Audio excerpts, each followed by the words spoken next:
আচ্ছা হুজুর, এই যে গাছগুলো যে নিলেন, এতগুলো গাছ, তা কি কারণে নিলেন, কিসের জন্য? এই গাছগুলো তো এটার নাম হইলো আপাং গাছ। এদিকে আসো, এদিকে আসো, এদিকে আসো, দেখো। আচ্ছা এটার নাম হইলো আপাং গাছ। কেউ বলে উবুত চ্যাংটা গাছ।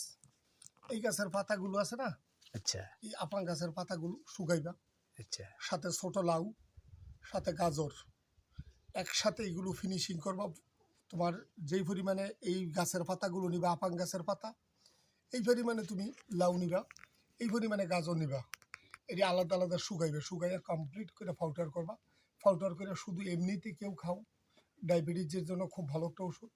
এবং যাদের শারীরিক দুর্বলতা, শারীরিক অক্ষমতা, এদের জন্য দেখো আমি অনেকগুলো গাছ উড়েছি। এটা আমি আরও অন্য অন্য কাজে লাগাবো। এই আপাং গাছ, এটা অনেক দামি একটা ওষুধ। এটা তুমি এই 3টা পাউডার একসাথে করে ফিনিশিং করে কমপ্লিট করে সকাল 1 চামচ, রাত্রে 1 চামচ খাও, তোমার শরীরে দেহের জন্য অনেক বড় একটা বল শক্তি আসবে। এই গাছগুলো আমি আমার গ্রামের বাড়িতে আসছি, এসে গাছগুলো উড়াইছি। অবশ্যই গাছের মধ্যে অনেক কাড়া, গাছের মধ্যে অনেক কাড়া, যে কাটা গেলে উপর দিকে উল্টাতে হাতে ধরলেই হাতে বাজে। অনেক দামি ওষুধ এটা। লাউ, গাজর, সাথে আরেকটা জিনিস দিতে পারেন রসুন, যেটা দেশি রসুন, লাউ, গাজর, রসুন, আপাং গাছের পাতা, 4টে একসাথে সমপরিমাণ শুকাইয়া পাউডার কইরা।